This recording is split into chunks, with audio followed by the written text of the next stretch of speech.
Chers amis, je suis Madame Chantal Malion.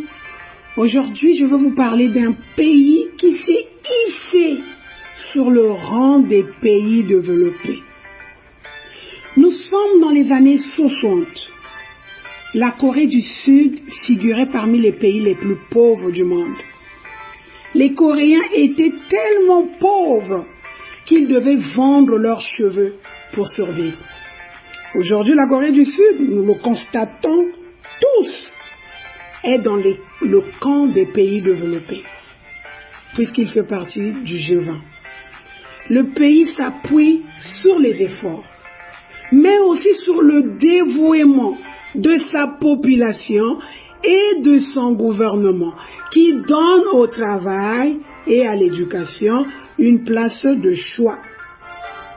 Déjà, dans les années 87, les élèves du primaire, dans leur uniforme impeccable, j'adore les uniformes dans les écoles primaires, étudiaient dans les salles de classe avec un ordinateur installé sous chacune de leurs petites tables.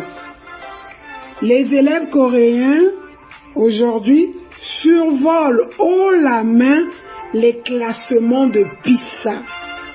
Vous allez me demander, Madame Malion, le PISA, c'est quoi? Pour ceux qui ne connaissent pas, le PISA, c'est un programme international qui avait été mis en place par l'Organisation de coopération et de développement économique. Son rôle est de mesurer les performances des systèmes éducatifs. J'entends souvent les promoteurs d'école dire « Ah, mon école a fait 100% au bac ». Ça ne suffit pas. Quand les mêmes écoliers qui ont fait 100% au bac, une fois dans les pays étrangers, décrochent dès la première année de l'université. Il faut de la performance dans notre système éducatif. C'est possible. Continuons. Quant à la performance au travail, n'en parlons pas. Le chômage est quasiment nul en Corée du Sud. La Corée est le deuxième pays dans le rang à l'OCDE, l'Organisation de coopération et de développement économique que nous connaissons tous. Pourquoi le pays est deuxième? Parce qu'il alloue un pourcentage considérable dans le domaine de la recherche. La recherche, mes chers amis. D'après la Banque mondiale, la Corée fera partie en 2025 des 6 pays qui fourniront plus de la moitié de la croissance mondiale. Nous sommes en 2022 et la Banque mondiale nous dit en 2025. Donc, dans 3 ans, la Corée fournira la moitié de la croissance mondiale. On peut alors se poser la question, qu'est-ce qui ne fonctionne pas chez nous? Nous constatons avec effroi le nombre d'enfants qui abandonnent le cycle primaire. Déjà à l'école primaire, les enfants abandonnent les classes.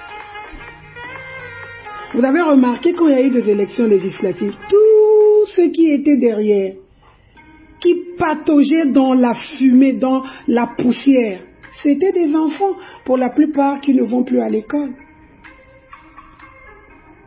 Quand nous arrivons dans nos grandes villes, les rues sont peuplées de petites tables où tout le monde veut vendre pour survivre. Autrefois, c'était nos mamans qui étaient devant pour vendre. Parce que c'était des ménagères, elles devaient vendre pour compléter le budget de la maison. Aujourd'hui, ce sont les jeunes de 6, 7, parfois 10 ans qui sont dans les rues en train de vendre. Qu'est-ce que nous préparons pour la société de demain? Si nous laissons tous nos enfants dans les rues, ou bien quand la disparité sociale fait que les enfants, ceux qui sont issus des milieux riches, je ne dirais même pas des milieux riches, vont dans les écoles privées et les autres sont dans les écoles primaires. Et que sont devenues les écoles primaires pour la plupart? Il n'y a pas de table banc, il n'y a pas d'enseignants. Donc, nous sommes en train de saper nous-mêmes l'avenir de nos pays dans la rue. Regardez par exemple la montée de la délinquance juvénile avec le phénomène social des Koulouna, des bébés noirs. Je vais faire intervenir Victor Hugo qui disait à son temps, quand on ouvre une école, 20 ans plus tard, on ferme les prisons. Qu'est-ce que l'auteur veut nous dire ici?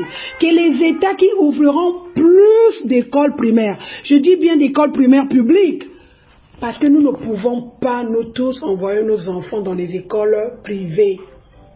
Nous sommes issus pour la plupart des familles moyennes, pour ne pas dire des classes moyennes. Donc nous n'avons pas ces capacités financières d'envoyer nos enfants dans les écoles privées.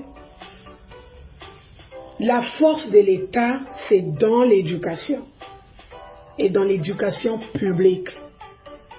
Il est donc urgent de mettre en place les mécanismes pouvant aboutir à une réforme de notre système éducatif.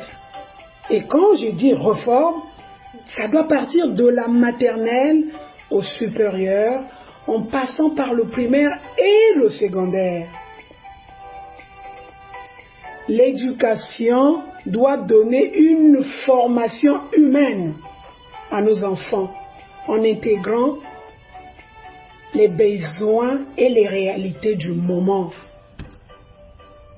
Les programmes scolaires et académiques doivent permettre une insertion professionnelle des jeunes. Nous devons aussi mettre un accent particulier sur l'assimilation des valeurs telles que l'amour de la patrie, l'intégrité, la probité morale, la loyauté, l'honnêteté, la justice, la tolérance et le goût du travail bien fait, l'excellence. Sans oublier l'amour du prochain. L'amour du prochain ne doit pas seulement être étudié dans les églises, mais c'est à l'école aussi, à travers l'instruction morale, pour éviter le décrochage scolaire, mais aussi la montée de la délinquance juvénile et le chômage. Il faut un programme éducatif au Congo qui allie foi et raison pour préparer les enfants et les jeunes à une vie adulte pleine. Nous pouvons y arriver, mes chers amis, parce qu'impossible n'est pas congolais. Comme le dit souvent un proverbe chinois, la volonté permet de grimper sur les cimes. Sans la volonté, on reste au pied de la montagne. Il faut une volonté politique, il faut aussi une volonté du peuple de corriger ce qui n'est pas bien. Merci et à la prochaine. C'était Madame Chantal Malion.